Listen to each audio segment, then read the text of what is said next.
De retour dans mon Dark Garage Gym avec Richard et on va vous montrer les 3 techniques ultimate du bras de fer, hein, de comment gagner. Bon alors attention, un petit disclaimer, on est débutant en bras de fer, donc là je vais vous montrer les 3 techniques que j'ai commencé à piger. Après bon, je vais pas forcément vous les montrer d'une manière optimale, hein. Je suis pas champion de France de bras de fer ou quoi, mais bon, il y a des trucs que j'ai commencé à capter, donc je vais vous montrer un petit peu.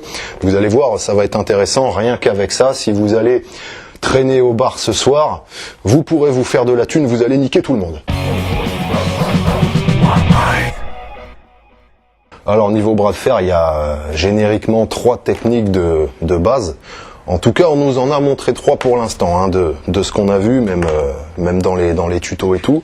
Donc on va commencer par le top roll. Alors le top roll, en fait, basiquement, ça va servir à casser le poignet du mec de cette façon. Et après, vous le descendez. Donc, pour faire un top roll, alors là, bon, je sais pas si vous voyez bien, ouais, ça va. L'idée, ça va être moi, je vais monter mon poignet, en fait. Je vais pousser vers moi. Après, je vais casser le poignet. Et l'idée, ça va être de lui ouvrir ces 2 doigts-là. Ça va être de lui ouvrir la main, vous voyez, comme ça. Je sais pas si vous voyez bien, mais l'idée, c'est que sa main va commencer à s'ouvrir comme ça. Ici, et là à partir de là, si vous arrivez à ouvrir ça, tout va partir. Donc pour ça, je monte le poignet, enfin je monte les kento vers moi, je tire, ça me donne de la force pour arriver à faire ce mouvement, parce que lui il va forcer dans l'autre sens aussi, il va vouloir me contrer. Ensuite je casse le poignet, et ensuite le poignet va rotationner, donc en fait c'est un peu voilà, comme un serpent en fait, on va se mettre comme ça, on est là, et tac, et on pousse.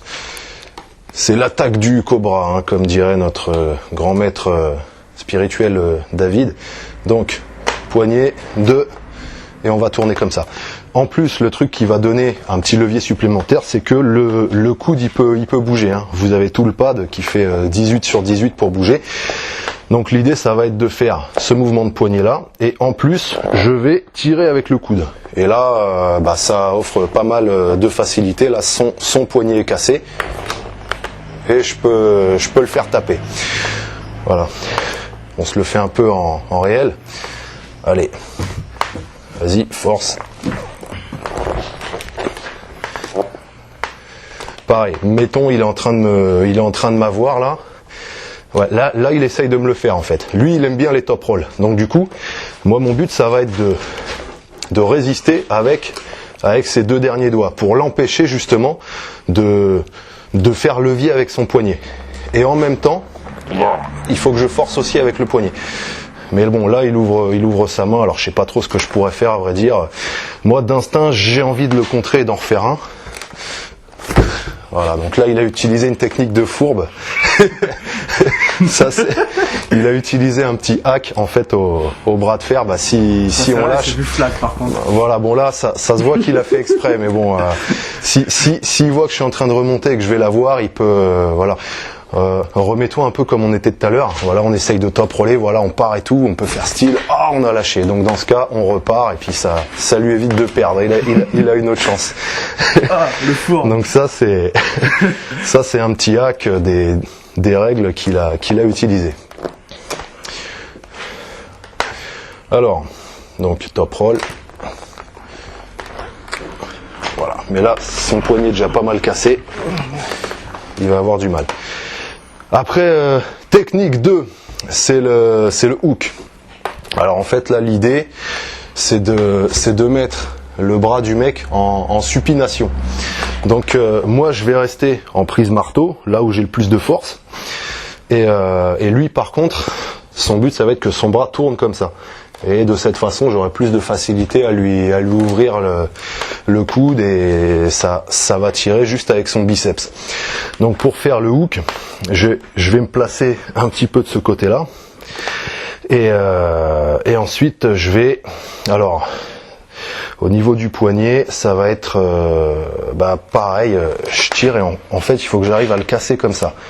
Donc là moi je suis encore plus ou moins en rameur et lui il commence à être lui il a le poignet assez cassé et il est plus ou moins en supination. Donc à partir de là lui il a du mal à forcer. Là je suis en position de force.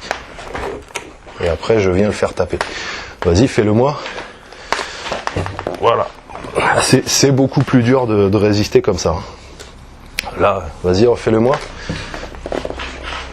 Voilà, donc là, si je suis comme ça, je vais avoir tendance à vouloir essayer de le contrer en faisant un top roll. Parce que là, bon, au niveau de mon bras, je suis un petit peu dans la merde. Il est en train de m'avoir, donc je vais essayer de le ravoir sur le poignet, de lui recasser le poignet. Voilà, je tire mon coude pour lui ouvrir ces deux doigts là pour refaire un top roll, et de là je peux repartir. Là t'étais trop. Ouais. Donc là il a voulu utiliser le même truc que tout à l'heure, sauf que il était trop près. Donc bon bah dans ce cas quand il est trop près du pad, en général l'arbitre il va pas lui accorder et il va être disqualifié parce que bon bah ça a lâché alors qu'il allait toucher le pad, donc c'est entièrement de sa faute. Il a aucune excuse. Donc ça c'est le hook.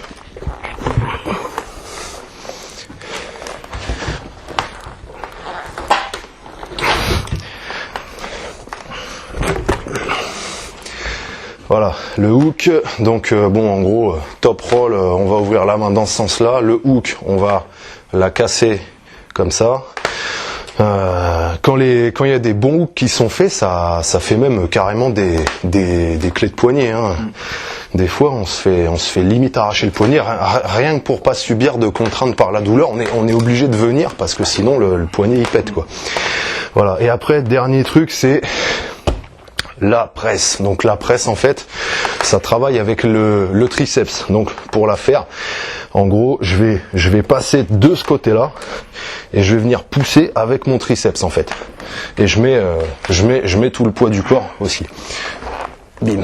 Donc alors évidemment bah il faut le faire dans le bon angle, hein. C'est assez simple, sauf qu'il faut bien venir comme ça déjà bah, pour se donner plus d'amplitude au niveau comment dire, au niveau de l'amplitude de mouvement pour pouvoir utiliser les phases négatives. Ça c'est un petit principe, je l'ai expliqué dans l'autre vidéo là sur les échauffements et les principes de base. Si vous l'avez pas vu, vous pouvez aller la voir. Et donc on va se mettre ici et en fait je vais pousser avec mon triceps et tout le poids du corps. Alors c'est douloureux. Ouais. Le seul truc à faire gaffe, c'est de pousser dans le bon sens, parce que si par exemple je suis ici et que je pousse vers là comme un crétin, lui, bah après il peut me recontrer facilement. Voilà, il peut me tirer. Et je vais me retrouver à pousser contre moi-même en fait. Donc bon. Normalement, c'est pas un truc à faire. Enfin, on pousse toujours dans le bon sens, mais bon, on sait jamais. Des fois, on est en train de forcer, on peut s'emporter un peu. Oh là là, et regardez tellement qu'on force depuis tout à l'heure là, à faire nos singeries. Mon avant-bras devient veineux. L'irrigation musculaire.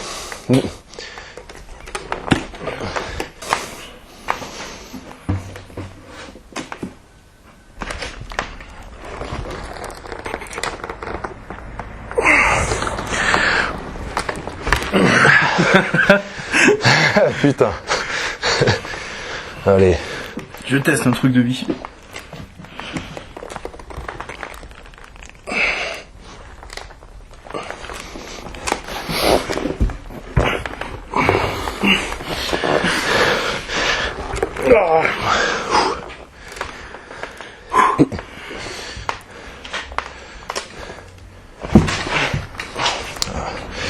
Il a voulu me flasher.